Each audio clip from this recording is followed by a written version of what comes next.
বা মানে বিভিন্ন যে তো এই জন্য নাসিরউদ্দিন পাটোয়ারি আমি স্পেসিফিক ভাবে বলেছিলাম যে ওই ধরনের সমালোচনা করলে এটা কি জনগণের কাছে পাল্টা কোনো প্রস্তাব দিয়েছে যে যা যা বলেছিলাম ভুল বলেছিলাম বা এটা আমি বিশ্বাস করি না। পাটোয়ারি একজন দলের গুরুত্ব তারপর হলো নাসিরউদ্দিন পাটোয়ারি যা যা বলেছে সবার কথা বলছি আমি। আপনারা হচ্ছে নাসিরউদ্দিন পাটোয়ারি একসময় বলেছিলেন তারা নির্বাচন করলে 300 আসনে তারা বিজয়ী হবেন এবং এখন জামাতের সাথে আপনাদের জোট হওয়ার পর কত আসনে জিতবেন আপনারা যদি ছোট্ট করে বলেন।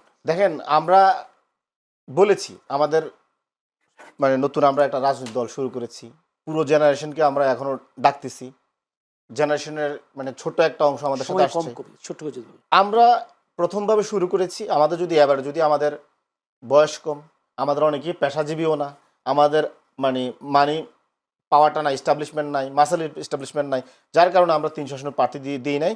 যারা আমাদের সংস্কারের সাথে ঐক্য করেছে 90% মিল রয়েছে, আর যারা 90% অমিল রয়েছে, অমিলদের সাথে আমরা জোট না করে যাদের সাথে আমাদের সংস্কার বা জুলাই প্রস্তাবনাগুলোর সাথে ঐক্য করেছে তাদের সাথে আমরা জোট করেছি, আমরা 30 আসনে প্রার্থী দিয়েছি।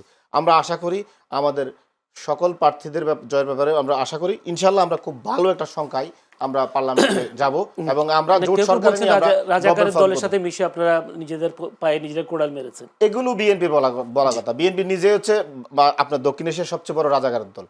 এটা নিয়ে আরেকদিন একটা টকশো আয়োজন করেন, ওই দিন বলবো। ধন্যবাদ আপনাকে সাইদ আব্দুল্লাহ।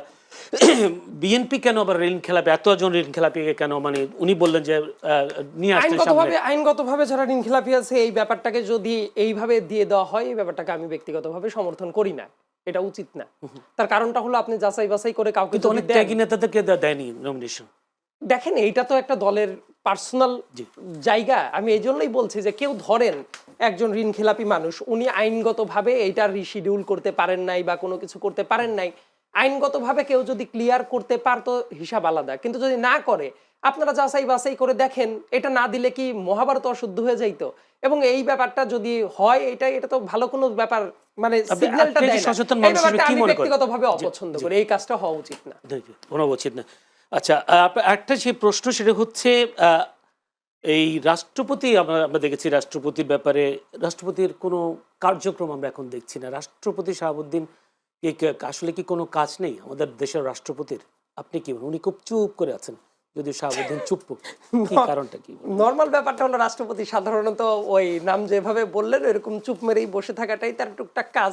তার অফিসিয়াল অনেক কাজ কারবার থাকে এবং মন কষাকষির তো একটা ব্যাপার তো চলবেই সবসময়। উনি তো বলেছেনও যে উনি থাকতে চান না, এই নতুন গভর্নমেন্ট আসলে ইলেকশনের পরে উনি পদত্যাগ করুন। আমিও চাই যে নতুন গভর্নমেন্ট ফরমাস আসলে দ্রুত উনি পদত্যাগ করুন। আসলে ওই পদের জন্য উনি আসলে তো রেসপেক্টটা 12টা অনেক আগেই বাজিয়ে দিয়েছে এবং উনার হিস্ট্রি নিয়েও আলোচনা করাটা খুব বিব্রতকর একটা ব্যাপার। এবং বাংলাদেশের রাষ্ট্রপতি, রাষ্ট্রের সর্বোচ্চ একজন ব্যক্তি, এই খাসলতের একজন মানুষ, এটা তো বলতে খুব একটা আমাদেরও ভালো লাগে না।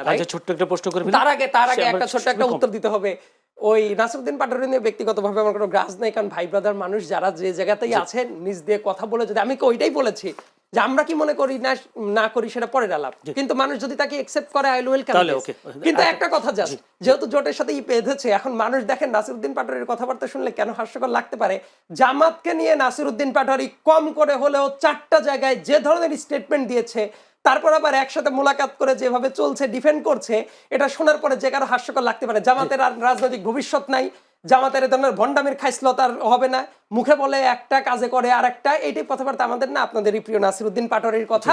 তো নাসিরউদ্দিন পাটোয়ারি যে মানুষ ওই কথা বলার পরে এখন আবার এইদিকে ঘুরে যাবে, মানুষ তখন তো দ্বিধাবিভক্ত হয়ে যেতে পারে যে এটা আবার কোন মানুষ, এটা কি বললো, এখন কি করে, তখন এই জায়গায় ইন্টিগ্রিটির কোশ্চেনটা অবশ্যই চলে আসতেই পারে। ছোট্ট করে জনাব সে যদি এটা উত্তরটা দিতেন যে আসলে আপনি তো নিশ্চয়ই বলতে পারবেন না যে সেই কথাগুলো বলেন না, মানুষ বিশ্বাস করবে একদম স্পেসিফিক ভাবে সেই কথাগুলো বলেছে। আমি আপনাকে বলি, শুনেন, রাজনীতির মাঠে আমরা শুরু থেকে বলেছি, আমরা জুলাই যে সনদ এবং জুলাই যে সনদের প্রস্তাবনা, এগুলোকে সামনে রেখে আমরা অনেক বড় বড় জিনিস ছাড় দিয়েছি এবং অনেক কিছু আমাদের ছাড় দিতে হয়েছে, কারণ আমরা 2000 শহীদের রক্তের জিম্মাদার, আমরা তাদের কাছে ঋণী। আমরা যদি জুলাইকে বাস্তবায়ন করার জন্য যদি আরো বড় কোনো ছাড় দেওয়া লাগতো আমরা দিতাম। আমাদের আশা ছিল 300 আসনে ইলেকশন করা। এখন আপনি দেখেন আমরা যে দলগুলোর সাথে 11 দলের সাথে আমরা জোট করেছি, তাদের সাথে আমাদের সংস্কার প্রস্তাবনা হচ্ছে 90% মিলে। বিএনপি এবং বিএনপি সমমানের দলগুলোর সাথে 90% মিলে না, তারা নোট অফ ডিসেন্ট দিয়ে রাখছে। এখন আমি প্রকৃতগতভাবেও কিন্তু বিএনপির সাথে যাওয়ার সুযোগ নাই। এখন আমি এককভাবে কি আমি ইলেকশনটা করতে পারবো?